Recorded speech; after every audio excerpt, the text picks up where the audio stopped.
क्या आपने कभी उस घुटन और उस चुभन को महसूस किया है जब किसी पारिवारिक समारोह में, शादी में या किसी त्योहार पर आप शांति से बैठे होते हैं और अचानक कोई रिश्तेदार एक ऐसा ताना मारता है जो सीधे आपके दिल को चीर देता है। वो ताना जिसे वो मजाक का नाम देते हैं, लेकिन उसका असली मकसद सबके सामने आपकी औकात दिखाना और आपके आत्मसम्मान को कुचलना होता है। उस वक्त आपका खून खौल उठता है, मुट्ठियां भींच जाती हैं और दिल करता है कि अभी उठकर इस इंसान को ऐसा करारा जवाब दूं कि यह जिंदगी भर याद रखे। लेकिन जैसे ही आप गुस्से में कुछ बोलते हैं, वो रिश्तेदार बहुत ही चालाकी से कह देता है कि अरे बेटा, तुम तो बुरा मान गए, हम तो बस मजाक कर रहे थे।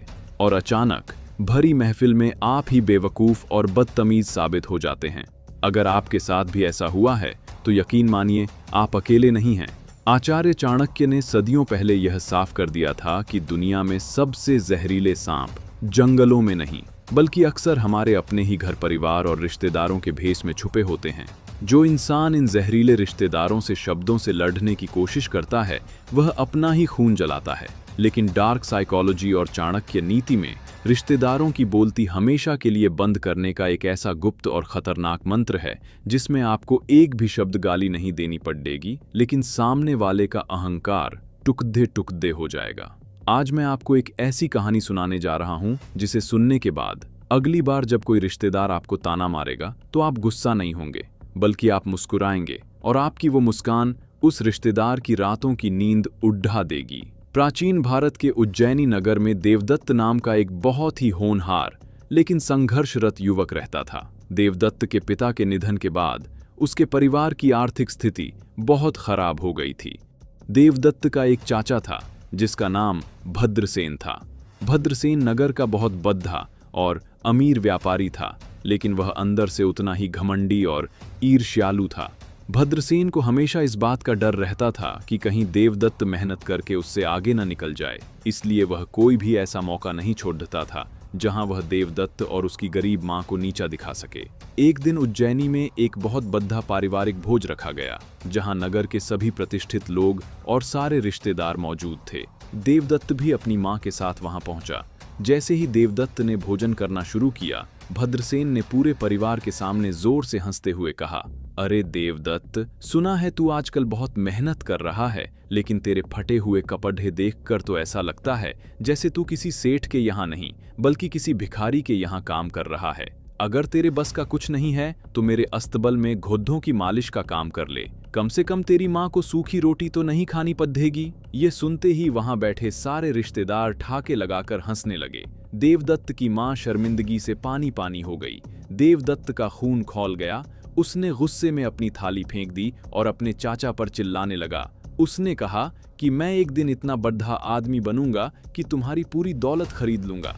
लेकिन देवदत्त के इस गुस्से का नतीजा क्या हुआ? किसी ने उसकी बात को गंभीरता से नहीं लिया। उल्टे सभी रिश्तेदारों ने देवदत्त को ही बदतमीज, पागल और बद्धों का अपमान करने वाला घोषित कर दिया। देवदत्त उस रात रोते हुए घर से भाग गया और जंगल में जाकर एक पेड़ के नीचे बैठ गया। वह अपने भाग्य को कोस रहा था। तभी वहां से एक वृद्ध और ज्ञानी साधु गुजरे जो आचार्य चाणक्य के परम शिष्य थे। साधु ने देवदत्त से उसके दुख का कारण पूछा। देवदत्त ने रोते हुए अपनी पूरी कहानी और अपने रिश्तेदारों के तानों के बारे में बताया। साधु ने एक गहरी और ठंडी सांस ली और मुस्कुराते हुए कहा, मूर्ख हो तुम। तुम्हारे चाचा ने तुम्हारे लिए एक जाल बिछाया था और तुम एक नासमझ चूहे की तरह उस जाल में जाकर फंस गए। जब कोई रिश्तेदार तुम्हारा अपमान करता है तो वह असल में यही चाहता है कि तुम गुस्सा करो, तुम अपना आपा खो दो, ताकि वह पूरी दुनिया के सामने तुम्हें गलत साबित कर सके। जब तुम शब्दों से लड़ते हो तो तुम उनकी रची हुई साजिश का हिस्सा बन जाते हो। देवदत्त ने आंसू पोंछते हुए पूछा, तो मैं क्या करूं? क्या मैं उनकी गालियां और ताने चुपचाप सुनता रहूं? क्या मैं अपना आत्मसम्मान मर जाने दूं? साधु ने उसकी आंखों में सीधा देखते हुए कहा, नहीं, तुम्हें उन्हें जवाब देना है, लेकिन एक ऐसे तरीके से जो उनके सीने में खंजर की तरह उतरे। आज मैं तुझे चाणक्य नीति और मानव मनोविज्ञान के वो 3 खौफनाक अस्त्र देने जा रहा हूँ जो तेरे रिश्तेदारों के हर ताने को उन्हीं के गले की हड्डी बना देंगे। साधु ने पहला अस्त्र बताते हुए कहा कि सबसे पहले खामोशी की दहशत, टेरर ऑफ साइलेंस को समझ। अगली बार जब तेरा कोई भी रिश्तेदार तुझे ताना मारे या नीचा दिखाने की कोशिश करे तो तुरंत कोई जवाब मत देना। बस उसकी आंखों में सीधा देखना और चेहरे पर एक बहुत ही रहस्यमयी और हल्की सी मुस्कान ले आना।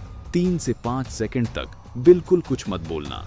मनोविज्ञान कहता है कि जब कोई इंसान तुम्हारा अपमान करता है तो वह तुम्हारे रोने या तुम्हारे गुस्से की उम्मीद कर रहा होता है, लेकिन जब तुम बिल्कुल शांत रहकर उसकी आंखों में देखते हो और मुस्कुराते हो तो उसका दिमाग सुन्न पर डिजाइश जाता है। उसे अचानक लगने लगता है कि तुम उससे डरे नहीं हो, बल्कि तुम उसे एक मूर्ख की तरह देख रहे हो। तुम्हारी यह खामोशी उसे अंदर ही अंदर डराने लगेगी कि आखिर तुम सोच क्या रहे हो। देवदत्त ध्यान से सुन रहा था। साधु ने आगे कहा, दूसरा अस्त्र है स्वीकार करने की कला, आर्ट ऑफ एग्रीइंग।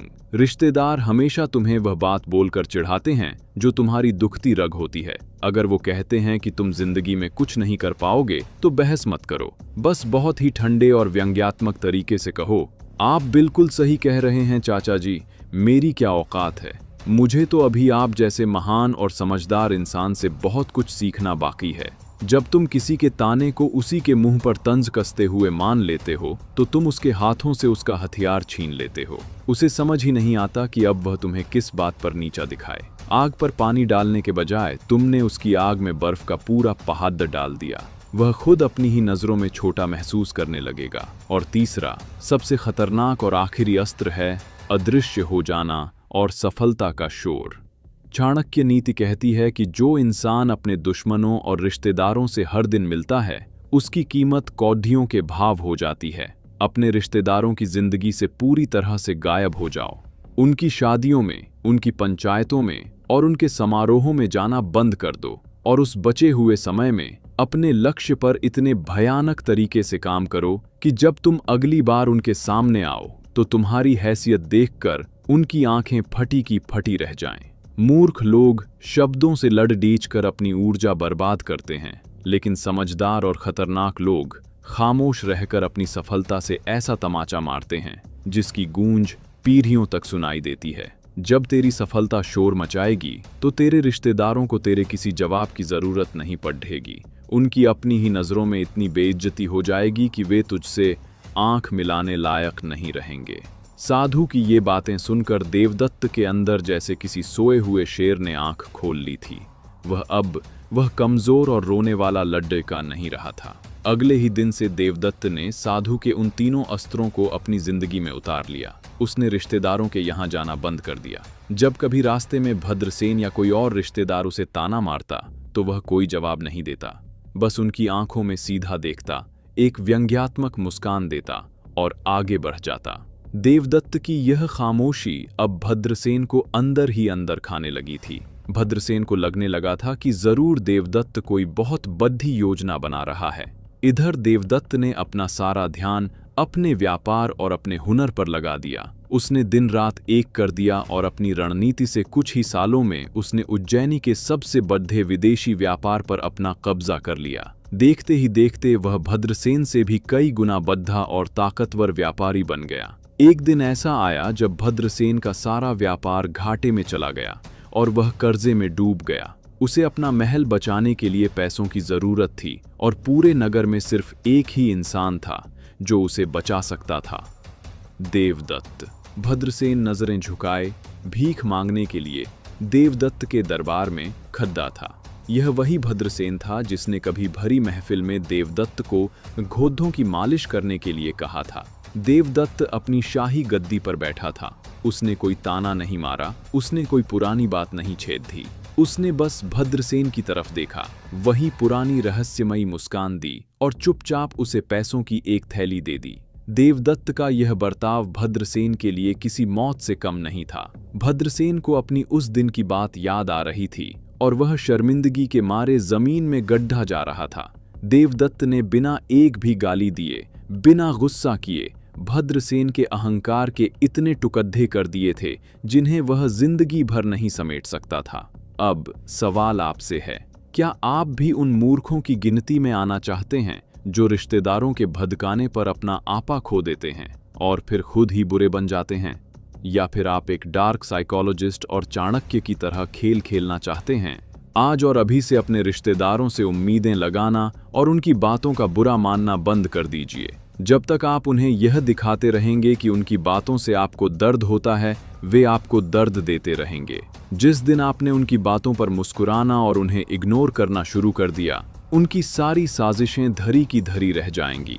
अपने समय को इन फालतू के लोगों पर बर्बाद करने के बजाय खुद को इतना ताकतवर और इतना अमीर बनाने में लगाइए कि कल को यही रिश्तेदार दूसरों को यह बताते फिरें कि आप उनके कितने करीब हैं।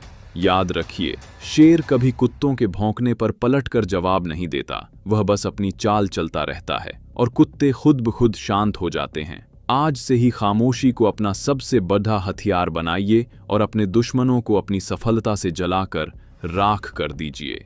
दोस्तों, क्या आपके भी किसी रिश्तेदार ने आपको कभी कोई ऐसा कड़वा ताना मारा है जिसे आप आज तक नहीं भूल पाए? अपना अनुभव कमेंट्स में जरूर शेयर करें। और अगर आप भी चाणक्य नीति अपनाकर अपनी जिंदगी से ऐसे जहरीले लोगों को बाहर निकालना चाहते हैं, तो हमारे चैनल को अभी सब्सक्राइब करें।